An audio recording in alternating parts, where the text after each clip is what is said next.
Thank you for your time. I know it's busy right now. Everybody's planting gardens, and everybody's busy, so thank you for making time to be here. Okay, so my goal today is to leave you feeling inspired, whether it's to start selling seeds or work with seeds in a new way, or to do something that you're really feeling passionate about. And that's going to be a theme in this story about how we got started selling seeds. And also, I just wanted to mention up front that also I would love to inspire people to start selling seeds or anything they're passionate about without necessarily worrying where you are. And we're going to show that in our story with regards to money or time or age or, all those things that can hold us back from doing something we want to do. So with that, I'll get started. Okay, so this is the main theme of the presentation is Let's Live Inspired.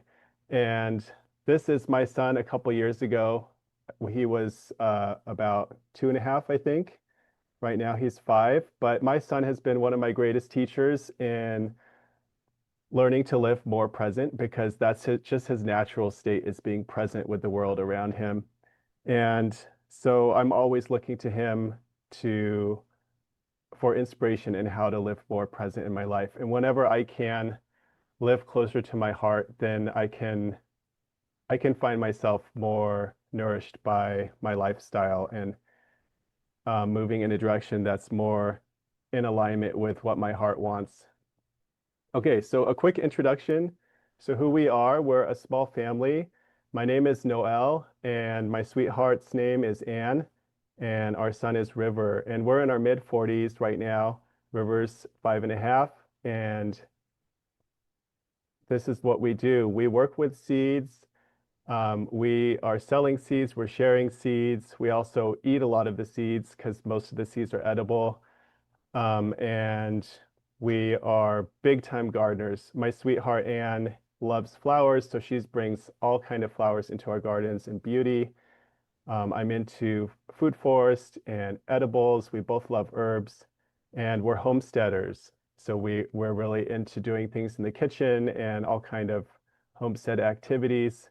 And yeah, part of the story of our journey has been passion for permaculture, which led us down the route of perennials and like food forests and things like that. And I was like really minimizing my interest in annuals until going to seed came and Joseph Lofthouse and just like really spurred me to bring back a focus into annuals with Grexes and land races.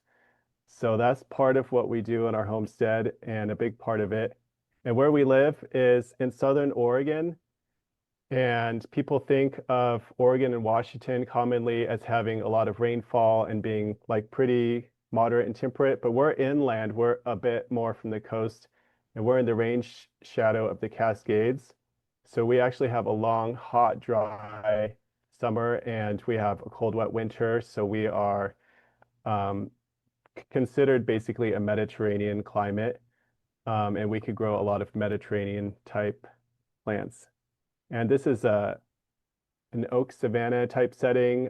There's a lot of hills and valleys, and oaks are pretty common in our area. We also have pines and firs and a few other hardwoods. Okay, so I also want to go back just a little further in our story just to set a little bit of a stage before we get deeper into seeds. So I think that will be helpful for this presentation. So around 2014, I found myself divorced, and I was in the middle of this garden. This was my second garden, a suburban garden, and it's like super messy. I was just like ripping up all the grass and just going for it.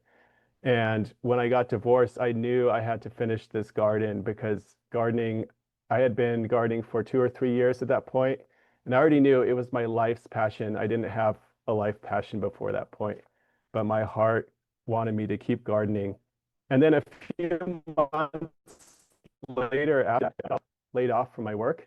And so I found myself in this interesting scenario where I had more free time in my personal space in terms of relationship, and I had a lot more free time in terms of my career, which I was unemployed for a while, and I started interviewing as one does, but I found myself with all this time, not only to process my loss in my relationship, but also to spend a lot of time with my passion in the garden. And in that, I did not only healing, but a lot of soul searching. And despite the hardships that come being divorced and laid off, there was a ton of opportunities that came out of that as well. And so this is the same garden years into it when I left the garden, when I was ready to move on from this space. And permaculture entered my life in a huge way.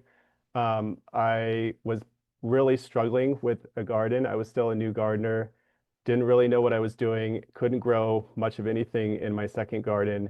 And then permaculture really helped me shift things. I met some folks that helped me really understand how to let go of control and align more with nature, which is really, um, which has really shaped and directed a big part of my life moving forward from that point.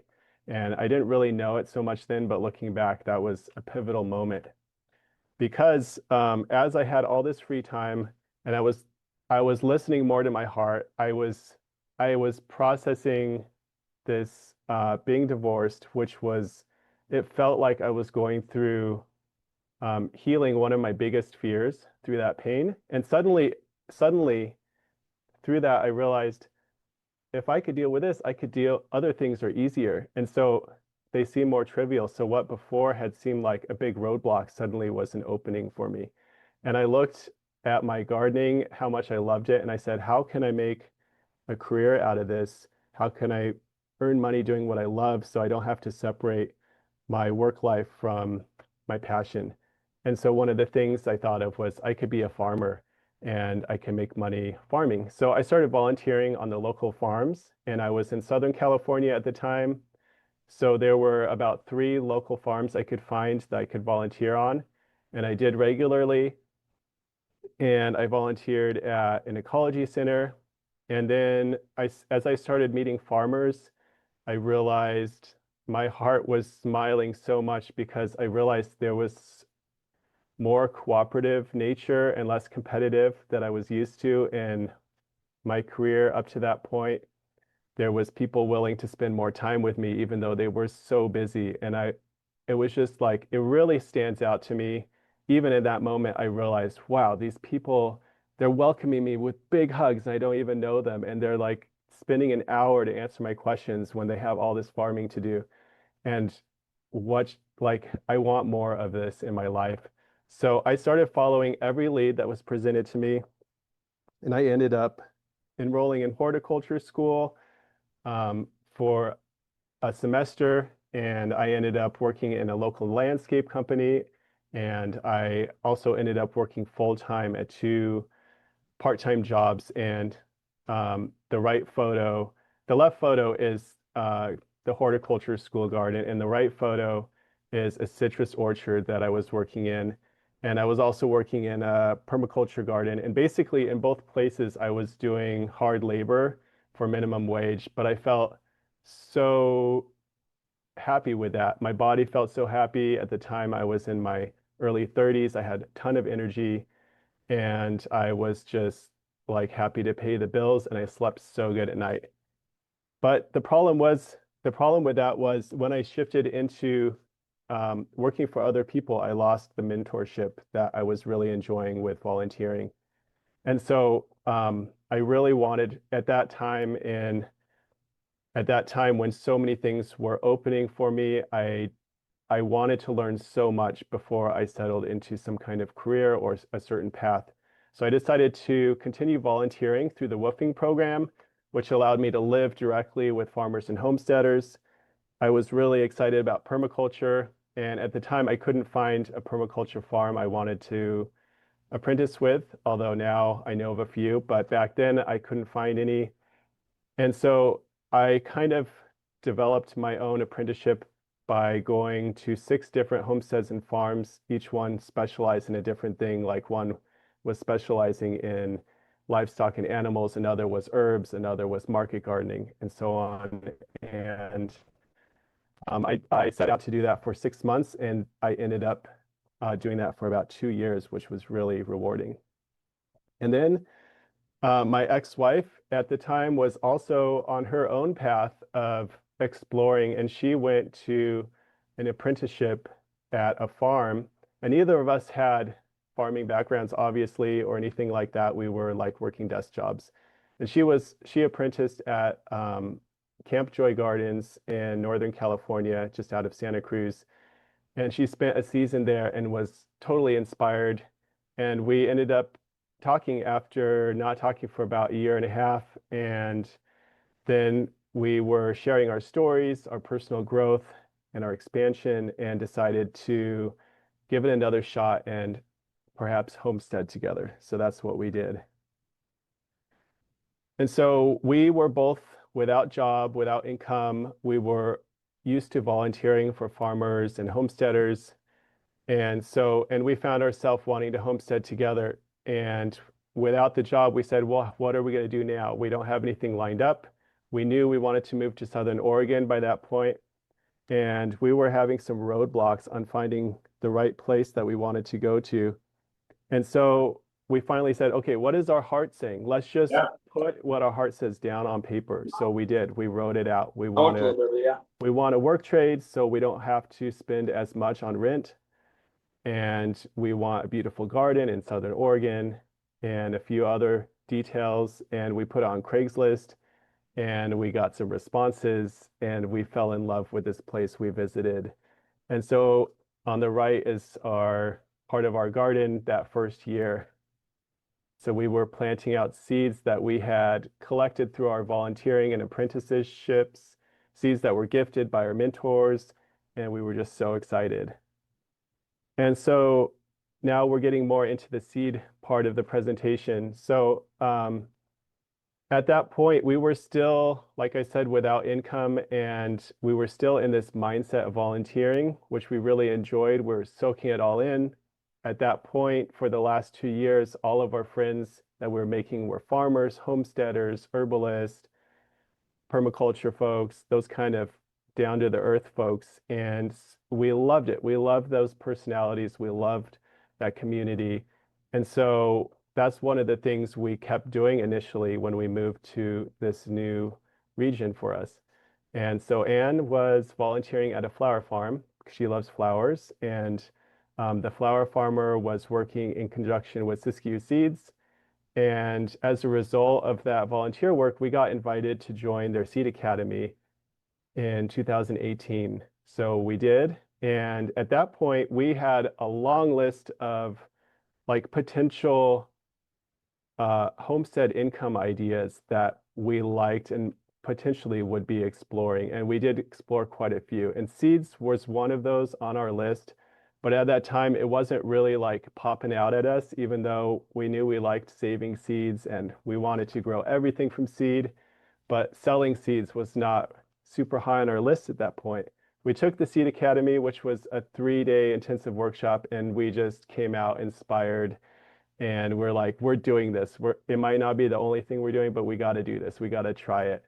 And I highly recommend it for anybody that can get to Southern Oregon, either in the spring or fall.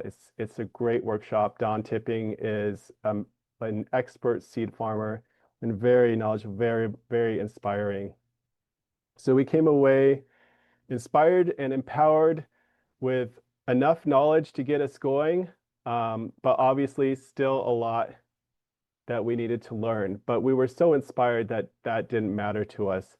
All that mattered was we wanted to try something that sounded exciting. And I chose this picture because it's kind of the energy of the time for us. These are scrap wood, beautiful scrap wood, but our friend finished a remodel project and didn't need the wood.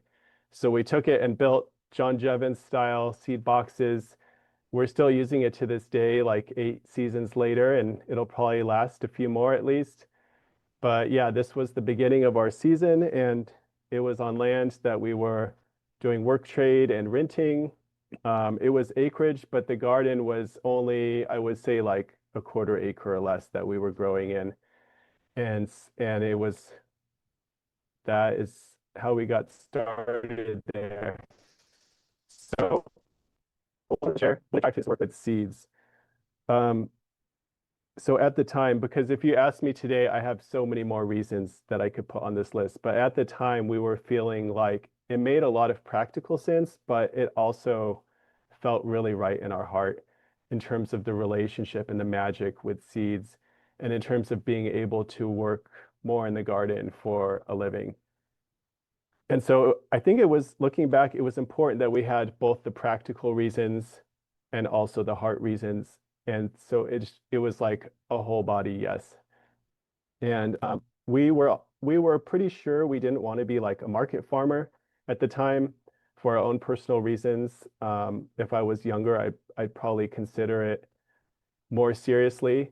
But in terms of comparing market farming to seed farming, there was a few pros that were attracted to us. And some of them is like seeds are much more shelf stable. They're smaller to store. You don't need like a large space. You don't need a refrigerator. I mean, that helps, but you don't need it. And it can be a higher value per plant in terms of the products that you're getting off that plant when it goes to seed. And yeah, oh, by the way, on the left is French sorrel and on the right is raspberry seeds. Okay, so we dove right in, starting our garden, I think, yeah, pretty much right in the season as we were planting, we were wrapping up that seed academy and we were ready to start selling seeds. So the first thing I did was I looked around online and I found a seed company that was local that didn't only sell organic seed. And that was important to us because we were part-time in a small space. We were in a temporary land.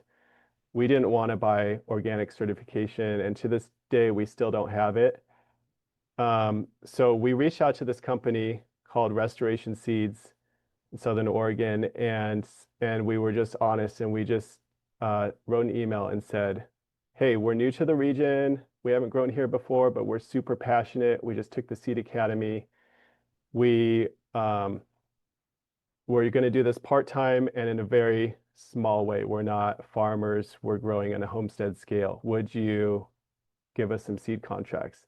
And totally expecting to be like shot down. And uh, we were actually so surprised when we almost immediately received an enthusiastic yes back to us. So it was like, I think that was a confirmation from the universe because we were feeling pretty aligned with our hearts at that time. But at the same time, I feel like another seed company might have had more stringent requirements, but we felt very lucky because we fell into this relationship that's like very easeful and collaborative. And Amy, the owner of Restoration Seeds, it was very helpful and allow for a lot of flexibility in the process, which we really appreciated. And at the same time, oh, I just wanted to mention, so in terms of seed contracts, they give us a list of seeds and ask us, okay, what do you want to grow for our company this season? And so we marked off that list, some seeds we were interested in. I chose a couple vegetables and Anne chose a couple of flowers that she was interested in. And we got our first seed contracts to grow and we were given seeds. And at the same time, we also had some seeds we were going to grow that was unique in terms of not available in their catalog already. So we said, hey, would you be interested in some of these as well if we grow them and we're able to get seed? And especially Anne had quite a few flower seeds she wanted to grow and filling some of the gaps in flowers. So at the time, Amy was really excited about perennial vegetables and flowers. And so we were able to offer her some of our seeds as well. And in the end of the season, we said, okay, this is how much seed we got. And she said, okay, I want this quantity, and the deal was done. Okay, so at the same time, we also wanted to sell seeds through retail, through our own brand, handling our own marketing and packets and shipping seeds out. And we did this online, not as much local emphasis at the time. And so by the end of the season, we had built a website, but initially we were just planning out what seeds we wanted to offer. And that kept evolving throughout the season because we were just exploring not only what we planted, but as it turns out, I also had a passion in weeds and wild foods and herbs. And so we started exploring collecting seeds of those and bringing them into our website, which was really nice because I think our ultimate goal was to offer a lot of perennial seed. And at the time, we were in leased land and we didn't have a lot, we weren't growing many or any perennials, maybe some biennials, but mostly annuals. And so being able to harvest weed seed and wild seeds, both from within the garden and without, allowed us not only to have a more robust catalog right off the bat, but also the most exciting part was we got to work with a lot more seeds, a lot more variety of seeds than we would have otherwise in that first and second season. And we got a ton of experience from that. And it was just really fun. It's like we got to just say yes to any plant that spoke to us. And mostly like the wild foods, this photo is chicory. It was growing everywhere and we were offering dandelion and people found dandelion seed through Google and actually ordered some from us. And I was like, oh my gosh, you're buying dandelion seed from us. Okay, this is awesome. And we sold burdock and other things. And they weren't like rare native plants that you have to be careful with. These were plants that's like everywhere, that's really available to us in massive abundance. So our first season of bringing in the harvest, we would bring in seeds like this. These are the dry seeds, not like the tomatoes and watermelons. These are the seeds that dry on the stalk, and you bring them in and you put them on tarps if they need to keep drying, or you can just store them that way. You want something to catch the seeds under them, so that's why we use buckets and bins.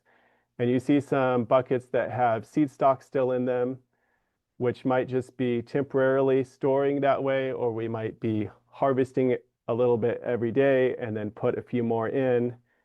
And some of these buckets don't have stalks. Those have been threshed a little bit and they're ready for the next step in the process, like winnowing or screening.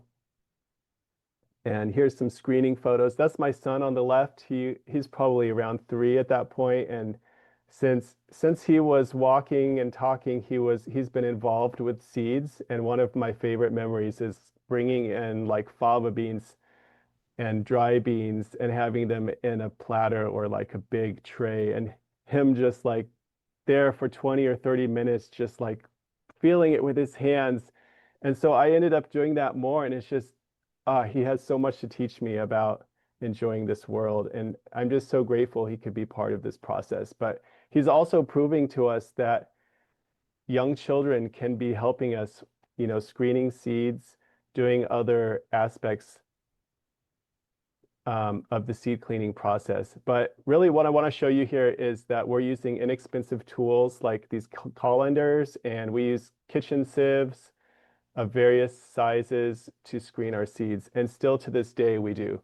But initially it was really helpful not to have to make any investments because we really didn't want to spend much money. But I don't think we really spent any money except for, I don't even think we bought a lot of seeds initially because we had so many seeds we were given and that we had collected.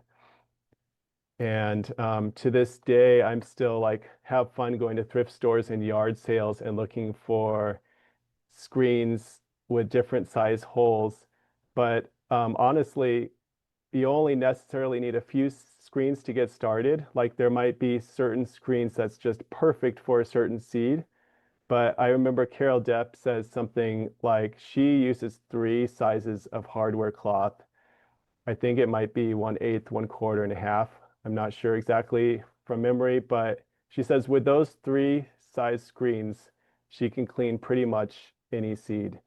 So that's just, I mean, we haven't made an investment in pro screens because this is just working well for us. And yeah, we might be a little more efficient, but this is so fun and it's approachable and it works for us. And same with our winnowing. We don't have any specialized equipment. We have a box fan. Every once in a while, I'll winnow in the wind for fun, although we have pretty gusty, non-steady winds, so it's a little bit of a challenge. It's like an art form, but the fan gets the job done, and this is how a lot of seed farmers do it as well. I mean, a lot of folks use the Winnow Wizard or other equipment, and we may build at some point a zigzag machine, but we really don't need to. This gets the job done, and it's a very hands-on creative process, and we do this with all our dry seeds. And yeah, it's just fun. You get better every season, and it's just fun to see those seeds flying in the wind. So really what we're trying to do with our lives and our homestead and our business is all about this. And it's not always easy, obviously. Everybody has bad days, and sometimes we can get too much in our head, but just like this slide is a reminder to me, hopefully it's a reminder to you that we're just trying to have fun. And my son is learning how to save watermelon seeds, and it's fun. It's so fun for him because he gets to eat the watermelon, and I think that's like the best positive reinforcement.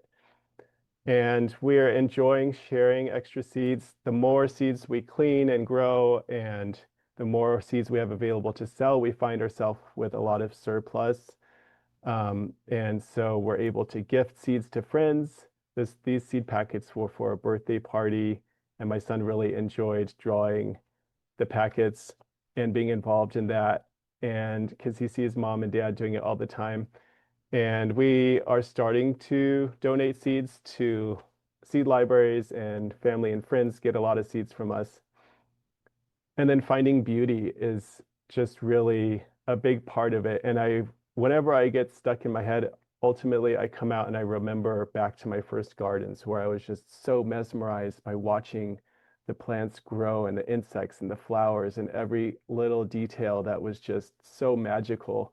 And, some part of me is super ambitious and in my head, and I could lose track of that. And as soon as something reminds me, then it's like, that's right. That's why I'm doing this. I forgot. And my sweetheart is so good at finding beauty in all the processes. Like, for example, when we're checking for ripeness of sunflower seeds, you can rub off the flowers, and it's like anything she's doing, she can find a way to appreciate the beauty in it. So I really appreciate that. So we spent 2 years in that garden, and then we moved to a new home, in the home we're living in now, that we were able to purchase with our savings and my parents' help. And 5 days later, we had a new baby. And then a few months later, the pandemic struck. So while the world was freaking out, we were actually relaxing into our homestead, realizing that we have all this social space to ourselves to go inward and really focus on what was important to us at that time, which was learning how to be new parents, building soil, because unlike the last place we lived, this homestead we're on now we couldn't just like start planting right away. We live in mountain soils, and there was a lot of prep that needed to be done. And also scaling back, because up to that point, the last few years, we had really been expanding ourselves out a lot in terms of trying different homestead income ideas. For example, besides seeds, we were getting into natural dyes, photography, wreath making, homestead website. We had a website connecting homesteaders. We were still volunteering on farms, and we had other gigs and other things we were exploring. So we really realized, as new parents, working on this new land, we needed to really consolidate our energy. So we scaled back we chose to focus on seeds and website design, which was helping us make income. And we're still doing both of those to this day. At the same time, we shut down our retail seed business, and we continued the contract relationship with Restoration Seeds. And I think we took a year off from that, but aside from that, we've been doing contract seeds since then. And this is our current garden, about 6 seasons into living here. It's very wild and a lot of perennials, a lot of seeds, a lot of flowers, a lot of herbs. And I feel like, I don't know, sometimes I feel like 6 years in, we should really be already done with the garden, but we're still kind of expanding and planting so much stuff. I think we're at this point, we're going to be moving into more of a maintenance phase pretty soon, but it's really coming alive with energy and beauty, and we're so proud of this space and feel lucky to live here. And at that, a few years into living here and gardening here, Homestead Culture was born, which is our family's brand for education around homesteading and seeds. And it was actually the educational component was something that we had been marinating with for some years, thinking about, and we finally came around to it. And out of that, some seed education was born, our online course. And then this season, this last January, we launched our seed catalog, which is reminiscent of our previous one, but a little bit more robust. And we're going to be offering a lot of perennials as our food forest establishes. In the meantime, we're offering what we have, and we're also possibly going to be offering some Grexes and land races that we're working on at the moment. And so our business, we were really inspired by permaculture in terms of designing our business and our life and seeing how closely we can weave our personal life into our business without sacrificing anything important to us, without focusing on money. So we felt lucky that we had another income, but we wanted to have a homestead income without compromise. So this is the ethos from our homepage, a screenshot from our homepage, which shows our ethos. We are culture, nature is sacred, live from the heart, beauty is everywhere, we are healing and cultivate gratitude. And these are observations that we've taken in and things we want to embody almost in a way like mantras to carry with us as we are living our lives, and especially as we're working and interfacing with the world around us in terms of our human communities. And we feel that we just really want to contribute to a more positive world and focus on what we can do to help inspire people, to help inspire joy, and to help heal what we can heal. And so how do we want to live is a question that we are asking ourselves every day. We're asking ourselves all the time and checking in and seeing what we could do a little differently if we are not feeling quite aligned with how we want to live. And that's checking in with our hearts. So our business and our brand are supporting those things that we want to grow into, and in terms of our own personal development and expansion in terms of the business that we want to bring forward. And so in a way, our business supports our lifestyle and our lifestyle supports our business. And it's kind of like they are one and the same in that way. But we're trying to like break down those dichotomies within ourselves in so that we can continue doing what we love and maximize those joy and nourishment that we get from gardening and from heart connection. So our lives right now is part-time, part-time, part-time. And I'll just explain what that means. So we work with seeds part-time by choice. We don't want to be full-time farmers. We are part-time homesteaders and devoted to our family. And we also do 2 other jobs part-time. Anne is a librarian, and she got to also start up a seed library in her library recently last season. And we also do some part-time web design to help have some income. So this is all by choice, all by design. We kind of like that. Sometimes it's a little bit hectic, but we we found ways in all of these facets of our life that we can live up to our ethos and how we want to live in this world, which is obviously a work in progress. It's like we're still working on that, but this is the model that we've set for ourselves. And so marketing is another aspect of the seed business, which is a huge challenge for us because we don't have a ton of experience in marketing and it's not easy for our personalities. We're both introverts. We love what we're doing, and our passion goes a long way in helping us work on getting over the hurdles of things like marketing. And yeah, let's see.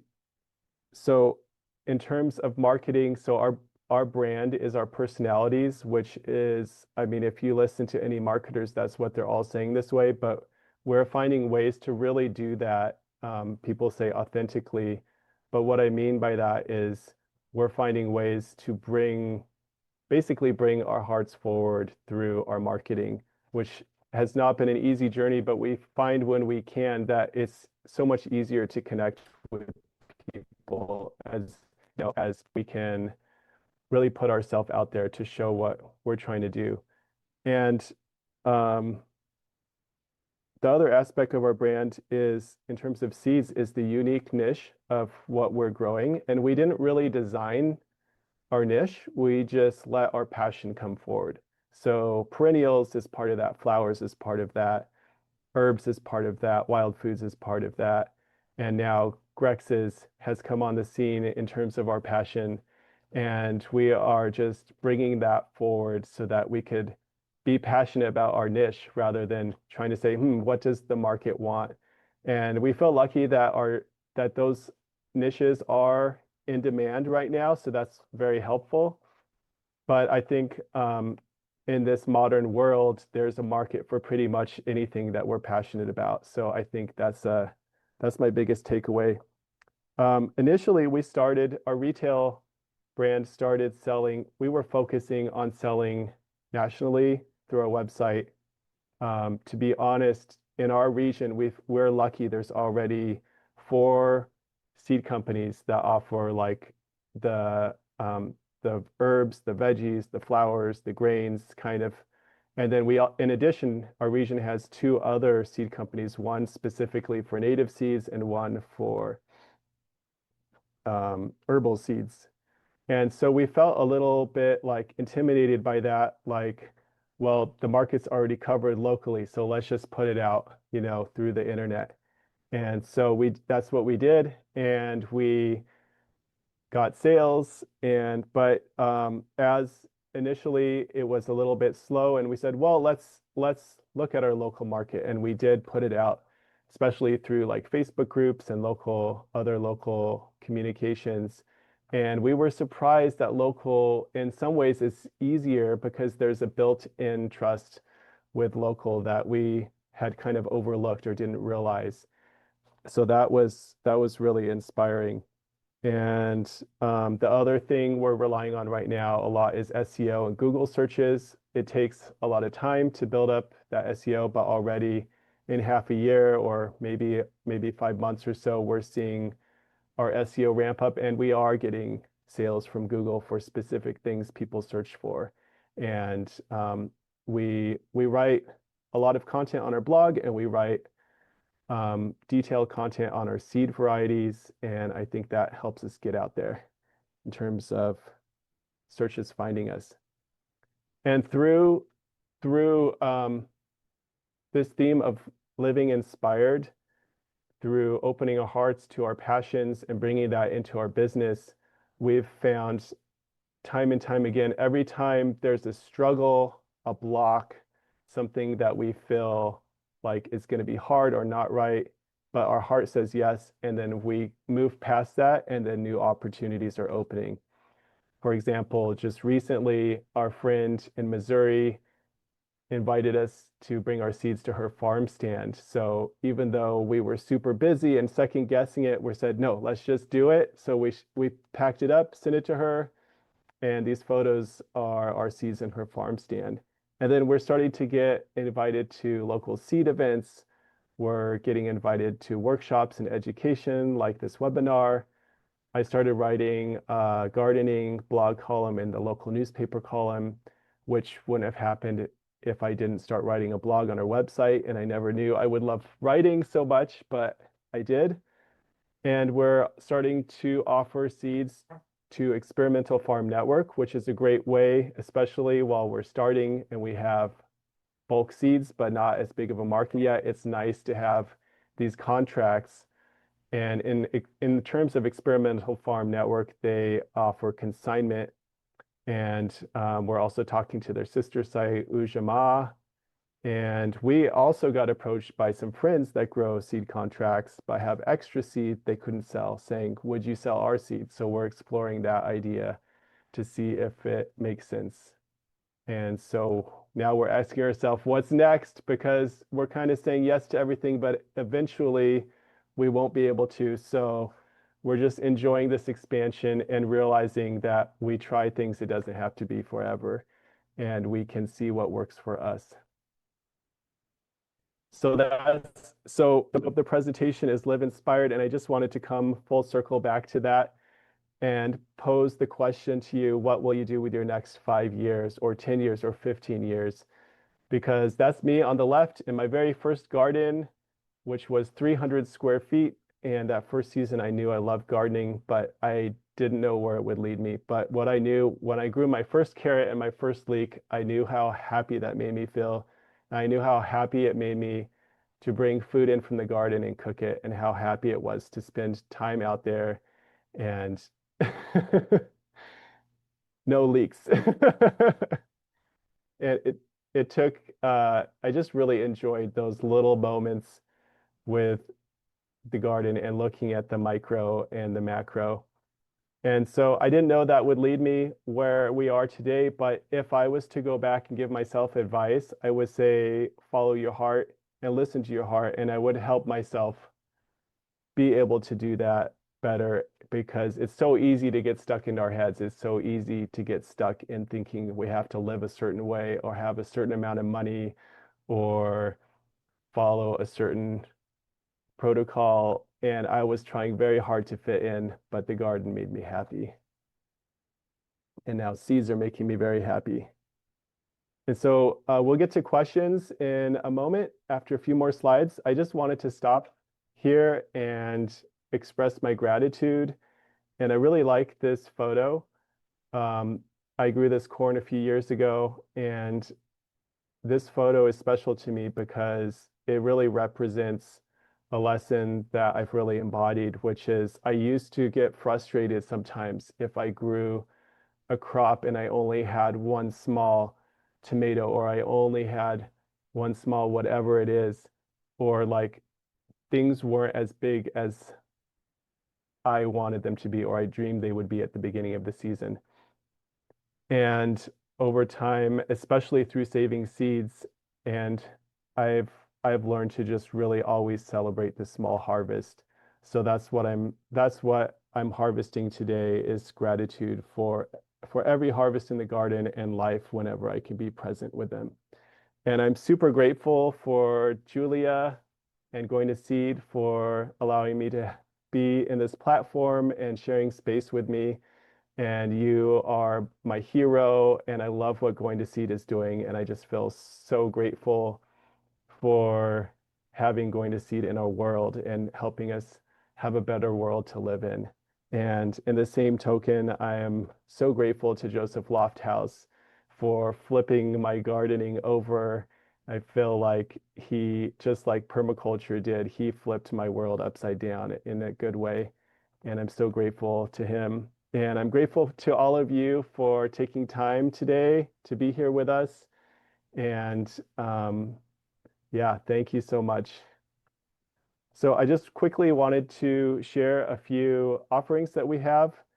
And we have seed and homesteading articles on our website. I write a blog, and you could subscribe to our newsletter to get those. If you like this talk today, you like reading, you might like our blog. Lately, I've been doing been more focused on seed education, but we also have stories about personal transformation and other aspects of homesteading. And we have a few really nice freebies as well. That's homesteadculture.com. So the other thing I want to offer you is a discount on our online course called Seed Processing for Abundance.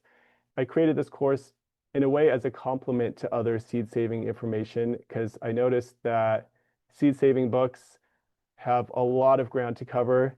And usually there's like a few pages to a chapter on seed processing and seed cleaning.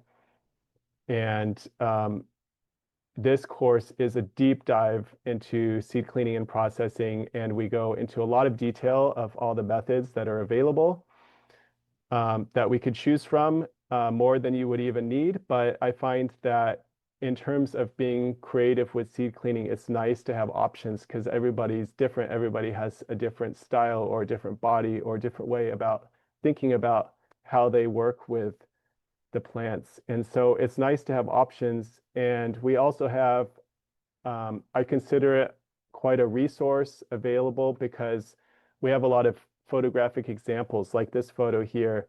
We have is an example of looking at the ripeness of seeds. So calendula seeds and the stages of ripeness and when's the ideal time to harvest. And we do that with quite a few different types of seeds from a wide variety of plants. And we don't cover every single plant. Obviously, it's impossible, but we do have a lot of variety in annuals, in perennials, in vegetables, in flowers, herbs, and even fruits and berries, and some natives and some wilds. So there's quite a lot of variety, which is nice because then you could look at different type of seeds and say, oh, that's similar to what this plant I'm about to work with, and how might I go about that? And just being able to let those information soak into the back of your mind or use it as a reference. And we have a lot of beautiful testimonials. So check that out on homesteadculture.com. And I think I'm ready for questions. And looks like Greg raised his hand. So Greg, did you have a question? Yeah. What sort of area do you have under cultivation? I don't know, in square feet or square meters or something? Okay, yeah, it's a little bit hard to measure because in some ways it's a little spread out because we're not just doing annuals, we also have a perennial food forest and we're on acreage. But I would say our intensive cultivation is kind of under half acre, and our a lot of trees are spread out from there. But that would be maybe a few acres at most right now. Okay. Just a comment. Um, Sure. a, a way to get really good cheap screens is to go to a soils processing lab, and they actually have to shake soil through a whole heap of different screens that then wear out and don't meet the standards, and they just throw them out. So you can get a whole range of different size screens, um, really useful for seed processing. Wow, that's cool. I had heard of soil screens, but I didn't know that we could get like used soil processing screens. So you Yeah, just yeah, pull, like that. The certifying labs that have to meet really precise size breakdowns for clay and sand and silt and everything. And the screens wear out because all this dirt's going through them. And then they don't meet the standard anymore because they're letting through stuff that's a little bit too big. Yeah. And so they just have to throw them out and buy new screens. wow, awesome. Yeah, I had that in the back of my mind to I had read that we could purchase those soil scientist screens, but yeah, I will definitely look into um cold calling up some soil labs. That's awesome. Thank you for sharing that. Thank you, Noel. This was so good. There's a comment here that I agree with. I just want to say this was so inspiring. Thank you. Makes me want to be brave about a career change. Oh, I'm so glad to hear that. So That's exactly what I was trying to do here. there's That's another some, question here. Do you grow any kinds of winter squash? Do you have any diseases or pests with them? We do grow, we're currently playing around with grexes for the three main species of squash for the last few years. Luckily, because of our climate is arid, we have less like disease issues. I have heard from local farmers that last year was a really hard like squash borer year for them, but we haven't noticed that, and we're growing in a lot of diversity, and we're slightly different regions, so that might be what's helped us so far. But hopefully they don't show up for us this year, but we'll see how that goes. And for anyone else with questions, feel free to raise your hand and I'll unmute you or put them in the chat. And I have a question. So have you noticed any increase in resistance or hardiness from growing the grexes after a couple of years, as opposed to commercial seeds or heirlooms? Good question. So some of my grexes are only a few years into development and experimenting, and my longest standing one is fava beans, and I haven't really noticed a difference, except for I would say this winter I had a, a big partial crop failure of like 60% of my fava beans. They all germinated really well. They were looking well going into winter. And normally we overwinter just fine if they come up okay. And this year I had, coming out of winter, I had like 60% dying. And I think we might have lost a lot of diversity from what we planted. And I suspect, I don't know for sure, but I suspect that this winter was a little bit on the harsher side, and that might have like culled out the less winter hardy varieties that we had in our Grex. So that'll be interesting to see going forward, and if that happens again. I have a backlog of seed that I'll be replanting next year if we did lose some of that diversity. So I'm going to be keeping an eye on that. But as far as the other Grexes I'm working with, I am only a few years in, and I haven't really had the chance to notice that yet. Mm. Gianna, did you have a question? Anyone else have a question? And okay, so for selling seeds, do you find the restrictions for germ testing and being legal hard or easy? Do you think someone small scale should just go for it or proceed with caution? Good question. Yeah, so I think it probably depends. I think it depends on everybody how, yeah, I think it depends on the personality. For us, we are offering fresh seed, and to be honest, we haven't started doing germination testing, but we're very confident in our seeds' viability, and we're not like storing seeds for a lot of seasons. So that allows us to have fresh seeds. And so for us, we're just going for it and doing what we can with what we have in this moment, and yeah, improving and making our process better over time. And for anyone who hasn't checked out your seed offerings, I put them there in the chat. The seeds for sale, they're so beautiful, and there's some really unusual ones, unusual species, and I've never seen them for sale anywhere. You have really unique varieties. Is that something that you want to keep doing or expanding sort of the very different ones? Because I can imagine the sales volume is low. Or where do you see yourself in the future with what you're offering? Yeah, good question. And I know we're going to be learning a lot every year as we go, especially in the next few years. But our dream is to offer more and more perennial seeds from our food forest, because we've been planting a lot of diversity of perennials. And we're offering a few Grexes already. That hasn't been initially like a big focus of ours, but as personal interest, we are developing Grexes for our own family for annuals, like for example, squash or and also mixes.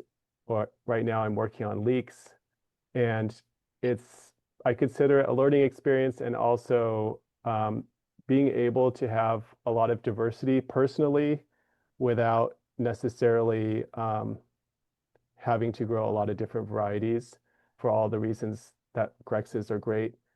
And so in doing that, if the opportunity arises, if we feel confident to put seeds out there, we will. But I'm not planning to do that necessarily with all the Grexes that we're growing. So that would just be like a byproduct of a personal passion. But yeah, right now our biggest focus is getting our perennials established and adding more of those seeds every season because we have a lot of like medicinal herbs and culinary herbs and trees, food trees and herb trees and things like that that we'd love to share seeds of. Okay, thank you so much. That's really interesting. I don't see any other questions here. So anyone wants to find Noel, you can sign up for his newsletter, which is super awesome. You learn a lot. And can people read all the back newsletters somewhere on your website? Yeah, we have blog archives. I also pulled out all of the seed articles that I think are helpful and put them on one page on our website called Seed Resources in our main menu. Yeah, and there's the blog archives. I was just pausing because I think Greg and Jana both just raised their hand. Yeah, I see that. Jana, go ahead. Yeah, so I wanted to follow up with your question, Julia, about the testing, because that was really the question I had. And I haven't tried to sell these because I thought it might be a lot of work to get to deal with those rules. And I don't know what all the rules are. So so I'm just curious, Noel, if you're not doing germination testing, is that, I know it's not an issue for you, but does it become an issue for anyone else down the line, like a state authority, state agriculture, or because I don't know enough about it. I'm just curious. That's a really good question. And I know a little bit, but I don't know a lot. I know for sure that our germination exceeds the standards. And I think they ask for germination testing mainly for veggies. I've observed if you're familiar with Experimental Farm Network, if you're not, you should definitely check them out. They have some really cool seeds, but they also offer a ton of variety of perennial seeds. That's temperate climate perennial seeds sometimes have like built-in ways to prevent germinating until it's the right time to germinate. So it makes germination testing like really unpractical. And so they put a label on their seeds that says a botanical sample only, no germination testing. And also they do that with seeds that they have that are like rare, that they don't have a lot of, that they don't want to necessarily quote quote waste on germination testing. And so I think that's one way to address it that we might look into going forward. But yeah, I stand by the quality of our seeds, and there's no question about it because we're at this point we're only selling fresh seeds. And if we do start selling seeds that's, more than a year or two old, then definitely we should be germination testing them. So can you step back with talking about the perennial seeds that don't germinate? They have inhibitors of some sort. I'm curious about that. Yeah, like inhibitors or dormancy, so they would need to be scarified or stratified, Okay, I get it. Yeah. which to germ test them would take months and months, sometimes years in some cases, or like using acid or whatnot. It's just Yeah, not I get it. practical. Okay. Yeah, I do know. Okay, thanks for the clarification. Greg, you had the last question? For me, Yeah, no? yeah. No. How do you find the market receives Grex seeds and mixed up seeds? Because there's I mean, I try and sell a few of those here, but I find people are really addicted to their named varieties, and people don't want to wear a Grex. What do you reckon? Yeah, I can see that. I think there's a reason why they're gaining in popularity, but obviously they're not necessarily mainstream. And I think it might even depend on of the type of plant that it is in terms of people's perception. But we're finding, especially Grexes that are popular, like right now, one of our most popular seeds is potato onions because it's uncommon.